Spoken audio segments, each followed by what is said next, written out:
What's up, Server Nation? My name is Michael Reed, the podcast server, and you are listening to Process Server Daily. On this podcast, we interview the top legal support professionals and get the tips, tools, and tactics that they use to get the job done and build a successful company.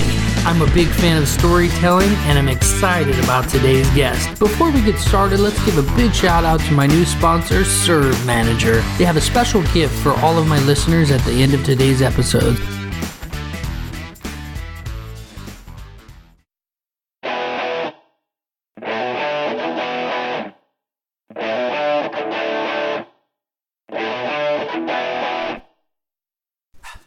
Okay, Server Nation, our guest today is a licensed private detective and process server. He is the owner-operator of Windy City Process and has been serving papers for over 17 years. He holds integrity and professionalism as key values in his industry, and he is here to rock the mic. Bob Rush, welcome to the show. Mighty Mike, thanks for having me on. Hey man, this is super awesome. We're also joined by Alyssa from Instinctive Investigations. How you doing, Alyssa? Good, how are you? I'm good. She's here. This is her second episode as the co-host of Process Server Daily. So we're super excited to have her on. She's been doing great. So Bob, we don't want to dive right into the work stuff too quick, even though I know you have some major value bombs to just rain down upon us. Tell us, do you have a family there in the Windy City? Absolutely. I'm married to my wife for the last 12 years. We got 4 boys together, ages 10, 9, 7, and 5, Tony, Bobby, Owen, and Brady. And it's crazy and fun all at the same time. There you go. That's the only way to go. So tell us, how did you get started in the industry, and tell us a little bit about that story. How did you get started? Sure. Well, back in 2001, a good friend of mine I have to blame for this. His name's Dan Riley. He was working for a law firm in the docket department here downtown Chicago, and he had experience giving papers to process servers. Well, he said, I could open this business and do this myself. Are you in? And at the time, I was actually living in Florida for about a little less than a year, taking care of my parents for a little bit. And I said, yeah, I'll come back and help you with it. So long story longer, I got back to Chicago, and obviously there wasn't enough business right away for both of us to survive. So I worked for him part-time. I managed a restaurant. I was doing court runs for him. And then one day he said, you know what, I'm getting out of the business. And I said, well, wait a minute. Don't close it down. I was in a sales job that I just did not like at all. And I said, from my experience with you the last year or so, I could do this. I know I could do this. And I always had that drive to own my own business. So sure enough, I quit my sales job and I started this company called Legal Assistance that, grew, and I had a great first year. And then 7 years later, I actually was solicited by a colleague in the industry who had left the industry and came back. He was hired by a corporate firm who was starting a detective agency subsidiary to basically serve papers. And he said, I could use a man to operate the subsidiary that basically is non-existent. So together we built it up, and I worked in corporate process serving per se for 7 years before I became a corporate statistic 2 years ago. And so basically that's where I am now. I went to work for Logical, the parent company for ServeNow, Serve Manager, and now CourtFiling.net, and was with those great folks for about a year, and we parted ways, and now I'm back opening another process serving business for myself. So here's where I am. That's really cool, Bob. I got to tell you, ServeNow, ever since I first started, they've kind of set the tone for using technology and innovation and moving things to the next level and being able to get yourself out there with their directory. And now they have the CourtFiling.net. It's really cool. I've actually learned a lot from them, and I've actually modeled a lot of the things I'm doing off of what they have already done. And so that's cool that you've actually worked for them. What did you do there? Sure. In-house, basically, I was their first person with actual process serving experience to come work for them. So I was talking to a lot of clients, basically selling Serve Manager, and as well as their Stripe collection function that you can use through Serve Manager, and then basically calling clients and saying they're asking them if they need help, if I could suggest better ways to use Serve Manager in their business, things like that, and then also soliciting process servers who don't use software at all to try and get them into the trial, and being able to explain it as a business owner, as a process server, on how it works and how simple it really is to use, how they can just simplify their process serving life and basically free up more time, for other things in your life besides sitting there filling out affidavits. Yeah, and I love that because Serve Manager, we use Serve Manager in our office, and I used to use another program kind of following suit with all of the large companies and thinking that I needed to have this more expensive, more robust system. There's a bunch of them out there, but after switching to that system and doing it for about a year, I ended up coming back to Serve Manager, and I started automation domination, where, funny you're talking about Stripe, like that's such a big part of what I'm working on. And I don't want to steal your interview talking all about that, but it's really cool that you have that kind of experience, and you as a detective, as a process server, and working for that software company, being able to help other people implement that stuff. So there's a lot of crossover between you and I that kind of have a lot of the same experiences with sales and stuff too. Absolutely. That's one of the things I really believe in is experience, not only in life, but, in your industry you're at. It never hurts to learn more about, different things out there, from marketing to software to your site. I mean, your site's unbelievable. Well, thank you. I appreciate that. Bob, let's get into you and your story. And we don't like to be too negative here. We like to end it on a positive note, but we got to start somewhere. Take us to a time and take us to that moment, because that's what people really resonate with. Take us to that moment, that worst experience you had in your career. Two things real quick. One of the worst experiences I had when I first started was I had to serve a guy at a trade show here in Chicago at McCormick Place, and it's a very big, huge room that does trade shows.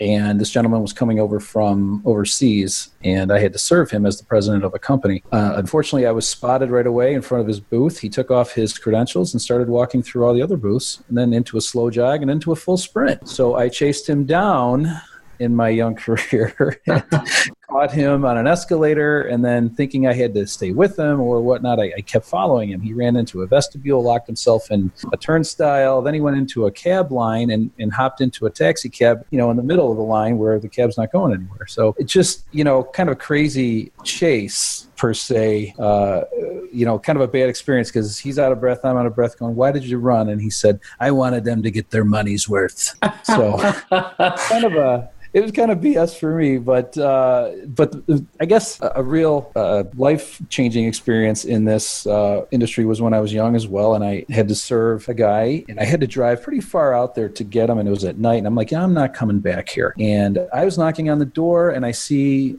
a woman inside, and she was younger, and she wouldn't answer the door. So I'm right there in the window, knock, knock, knock, ring doorbell. I'm like, I'm not coming back here. I'm going to stay here. I'm going to knock on that door and ring that doorbell. Well, sure enough, she wouldn't come to the door. So I finally gave up, and I'm out in my car, and I'm sitting in the cul-de-sac here in the suburb, and another car comes in. The garage door goes up. Hey, it's the husband. It's the guy I'm looking for. Garage door goes down. I run to the front door. I'm ringing the doorbell. He screams through the window, "I hope you're happy. The police are on their way." And I said, "Great." So the police showed up. They look at me. I look at them. I said, "Here you go." Ended up serving the guy. But the bad experience that came out of that was I got a call from the Illinois Department of Professional Regulation not too long after that.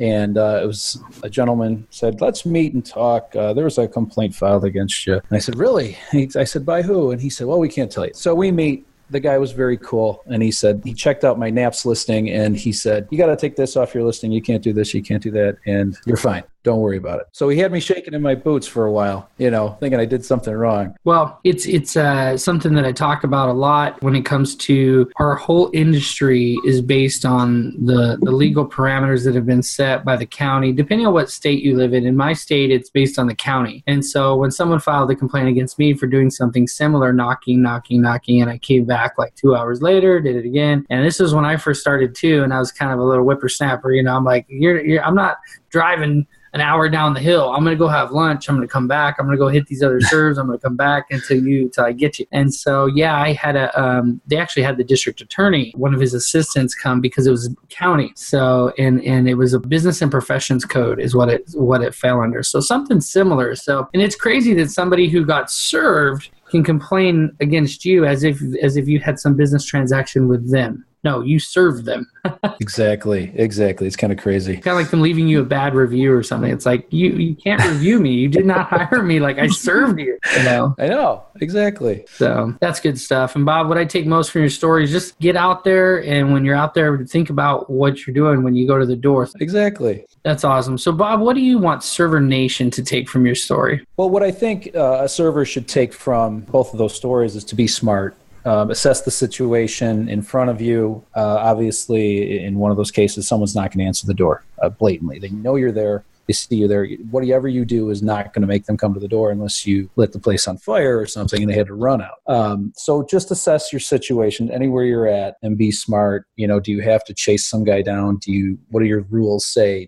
Can you just serve them right there and drop the papers? You know it's them. You've identified them. Things like that. So assess the situation and kind of do the smart thing. And sometimes it's good to take it just 7 seconds and think, you know, this is my first attempt. I know there's somebody inside, but I don't necessarily know who it is or if this is even the right address. So I'm just going to come back. Right. Or maybe I'm going to talk to a neighbor. But to beat on the door, probably not good on the first attempt. No, the back end of what you are doing is a lot worse than what you might be accomplishing on the front end. So you got to think of it that way too. That's great. So moving on to your greatest experience in the field or in your career, take us to that moment. Take us there. One of the greatest serves I've ever had was a home improvement company that was really small, and I had to serve this guy who owned it. He was getting nowhere at the house. He didn't want to be served. He wasn't even opening the blinds, nothing. My client found out that this man was a wrestler on the side, and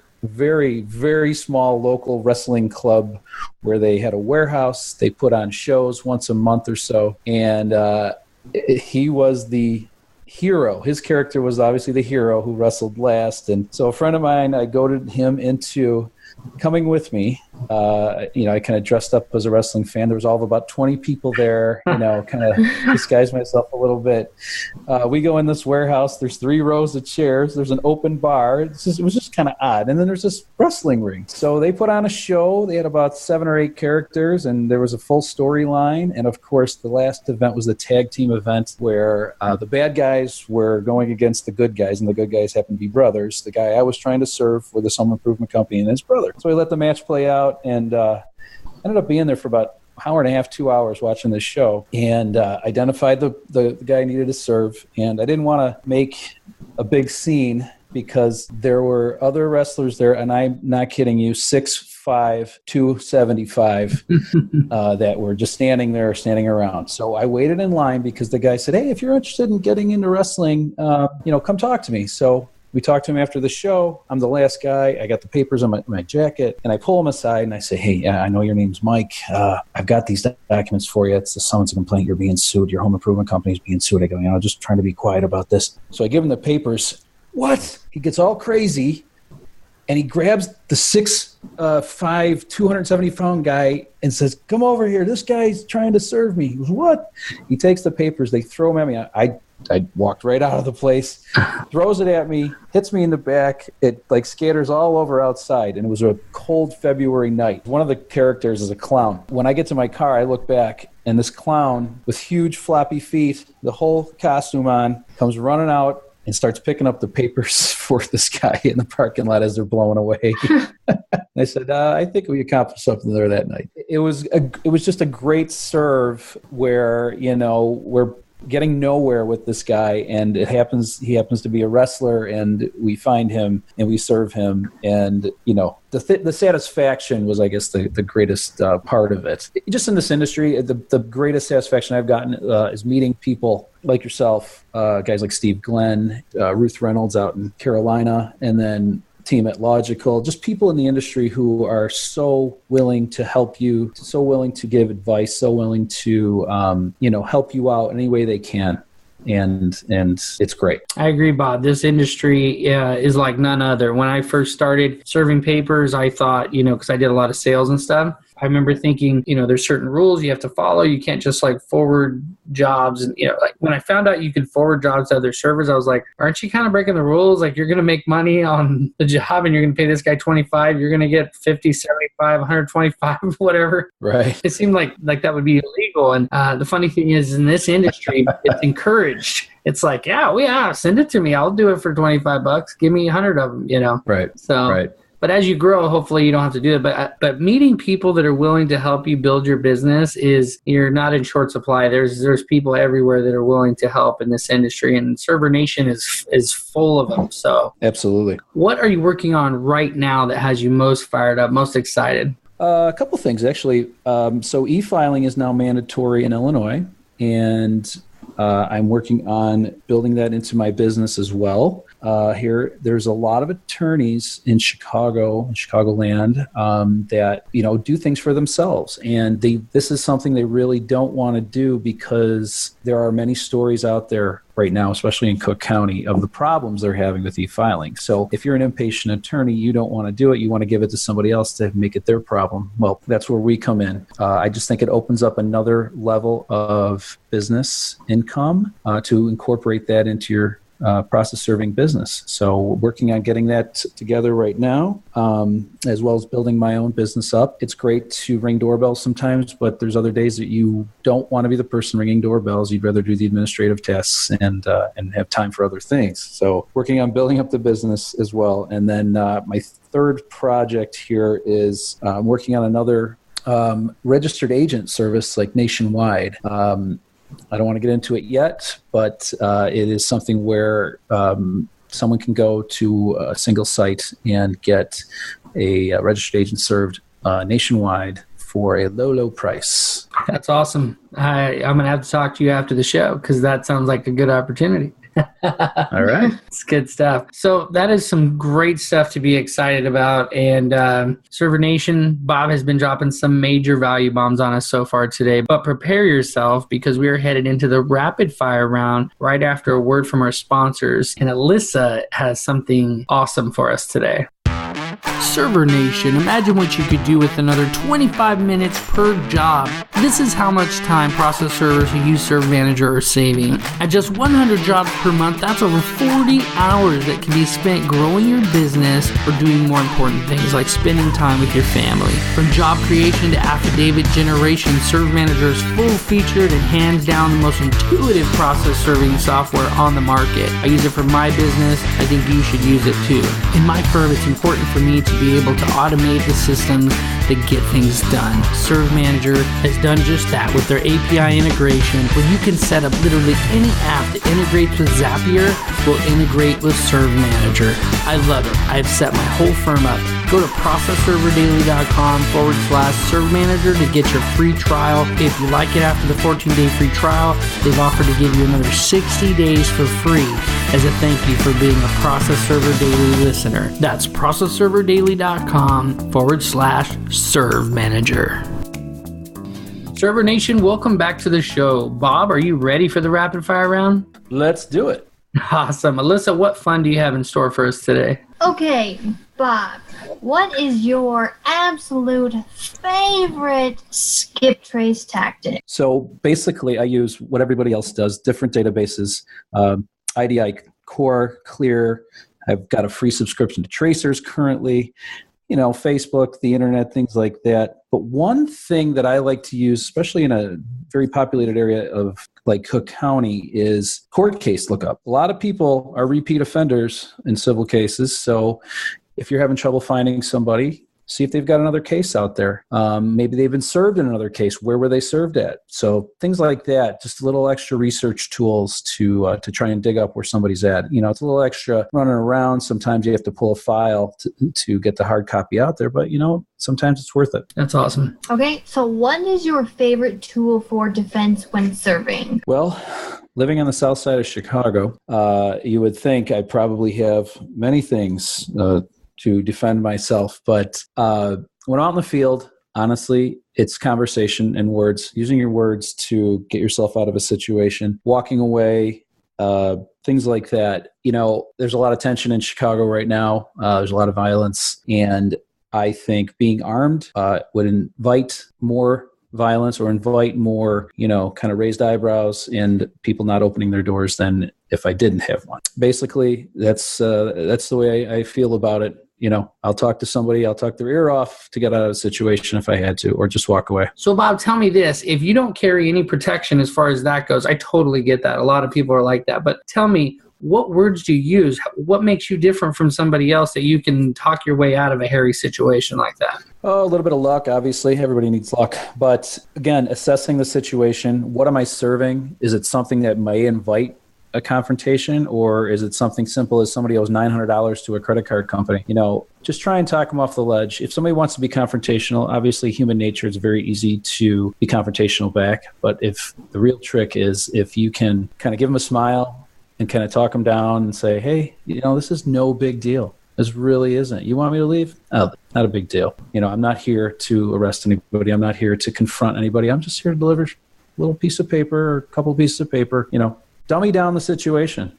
That's good stuff. Yeah, I always say oftentimes I don't carry anything too. And for many, there's so many different reasons, but and I get it for people who do carry and the experiences that they've had makes them feel like they need to carry. But being able to have the confidence to be able to talk your way out of things and make that your primary weapon, if you will, for defense is definitely a good way to start. Exactly. I appreciate your feedback on that. You're welcome. Okay, now Bob, this next question gets a lot of the guests. What would you do if you woke up tomorrow with the same skills and knowledge you have now, but you didn't know anybody? You had $100, a smartphone, and a car. How would you regrow your business? First question, am I still married? Do you want to be? Well, then knock that $100 down to $50. Okay. Put a little bit of gas in the car, find somewhere to have something printed up, and go stand outside the courthouse. I should say, you could go online in your off time, look at all the free stuff available to you, to process servers out there, I should say. There's a ton of webinars that are free. There are a ton of free sites out there where you can get information on not only how to regrow your business, how to get clients, how to serve better, how to create affidavits, things like that are free if you just go to the internet. So it's twofold: getting more information about serving, learning how to get clients, and then actually physically handing out things, obviously, to lawyers, law firms, paralegals, things like that is one way. Now, what would you hand them? Would you spend some of the money on business cards? Well, if you can get some business cards printed up for $10 or $20, then yeah, absolutely. Because you're the guy. You're introducing yourself to them, and you're the guy in the card, which is great. That's always big, to have FaceTime in front of people who may be calling you. All right. I love it. What I take from that, Bob, is get out there, just pound the pavement. Go out there, take the money that you have. I love that you gave half of the money to your wife. You're definitely a guy that knows how to stay married. Great job with that. And then just getting out there and taking care of business. I know so many people, they get analysis paralysis, and they sit back and they think, what can I do? They talk to all their friends. What can I do to start this business? Do something. Just get off your butt. Go knock on a door. What I love is when I get a serve from, here's the cool thing, is as you get going and you get some attorney clients, you're going to have people hiring you, affiliates or attorneys, doesn't matter. They're going to be hiring you to do what's called 1011 drops in California anyway. And you're going to go and serve other attorneys. And so as soon as you walk in the door and serve an attorney, now you are already qualified, because that means another attorney hired you to deliver that. And so when I walk in there, I have my serve, and then I have my card, fancy card right there, plastic, like thick, it's almost like a credit card size. And they're like, every time I get whoa, this is a nice card. And I'm like, yeah, they're like $5 each. And that's the way to do it, because the attorneys are like right away impressed, and they're like, yep, just give me a call. I take care of it. I always get my guy. And so that's the way, step by step you can do it. And there's so many resources out there. And Bob, I appreciate you sharing those. Bob, what is the greatest advice you've ever received? Greatest advice I've ever received were from both my parents. My mom was a bookkeeper, and she gave me some great advice about business, just to do things right. Don't cut corners, because the corners will cut you back in the long run. My dad was kind of a quiet guy, but a World War II Marine, and he literally just said, lead by example. And those are just words that have stuck with me since I was a kid. Thanks for sharing that. I know, especially when it comes from your parents, it's close to the vest, and I can't tell you enough how important it is when it comes to your taxes, saving money for unexpected things. Like you see all the printers behind me. Anytime you have too much money for taxes, take a portion of that and buy some printers, because you're eventually going to use them. So the backup printers. Yep. Bob, what software would you recommend for managing your serves? I use Serve Manager. It is intuitive and easy to use. Pre-made templates for affidavits. You can have a customized affidavit if you wish. They will create it for you. Say your state needs this type of affidavit, they can create it, or your client likes this affidavit and they're your biggest client, they will create that form for you. It's totally customizable. The people there are just out of this world. They will help you, no matter what your question is, especially for the beginning server. This is the software that is the easiest to use by far for a server just starting out or a mid-sized company. Obviously, there's other softwares out there, but this one obviously is the easiest to use that I've seen so far in my 17 years. And I wish I had it 17 years ago when it wasn't existing. Well, I tell you, I've used Serve Manager, as I was saying earlier, and by far the best. And the main thing is, and I don't want to make the whole thing about Serve Manager, but I do want to just say that when you own your own business, the information that you take in is yours to manage. And one of the things that frustrates me, and I'm glad you brought up Serve Manager, is that a lot of these other softwares, they don't give you the rights to their API code so that you can connect different things. Serve Manager is leading the way because they went out and they said, listen, they told their developers, listen, we want the API technology to be able to talk directly to Zapier. And Zapier is connected to hundreds, if not 1,000 different apps. And so if you want to be able to just sit there and geek out, that's what got me started with automation domination, was when I saw that and I started playing with it. And I was like, wait a minute, I'm getting a text message every time I get a job. Every time I enter a job and I put a due date, I can have it automatically put it on my Google Calendar. This kind of stuff is powerful. This software gives you the ability to look forward when, things are going to be so automated, they're ready for it. And you're working in the cloud, which, guess what? That's where we're going. There's people out there, and admittedly, I do it, have done it, where you're saving things on a hard drive, whether it's external, internal, or whatever. Well, guess what? They're not built to last forever. And that day that you need it and the day that it crashes could be a very bad day. That's right. One of my favorite things about the fact that it's online like that, is that when I'm out in the field and I'm driving around, I'm actually going to serve somebody, so I'm getting paid, right? And I'm going out to serve somebody, and I'll get a little ding notification. First of all, I do a lot with automation, so when I'm out there driving to go serve somebody, I'll get a little ding from Stripe telling me, hey, someone just purchased, and then I'll get another little ding after they put in their form stack, and it says, hey, you got a new job. It's already been entered. I could seriously just right from the road, from my iPad or from my phone, dispatch that and assign it to a server, and they'll automatically get an email with a link to be able to log in, print out those documents, and go serve them in real time. There's nothing better than that. And so I'm glad you brought that up. And the whole online stuff, like if your computer crashes, or maybe you forgot your computer and you're out on vacation and you find out all of a sudden, that something happened, you need to go look at your stuff. You could see all your serves, everything that's going on from a hotel computer. Absolutely. And everyone has that client that wants an affidavit or needs an affidavit because they lost it, and you are sitting, in your car and about to serve somebody, or you just served somebody, and they need that affidavit ASAP because they lost it. You can grab it and literally send it to them again. If you can't, find your email or things like that, you can send it to them because everything is on the cloud. It's not sitting on your hard drive in your office. That's right. And that's good stuff. And so if anyone's interested in learning more about this, you guys can actually go to one of my projects. It's called takebackyourtime.net.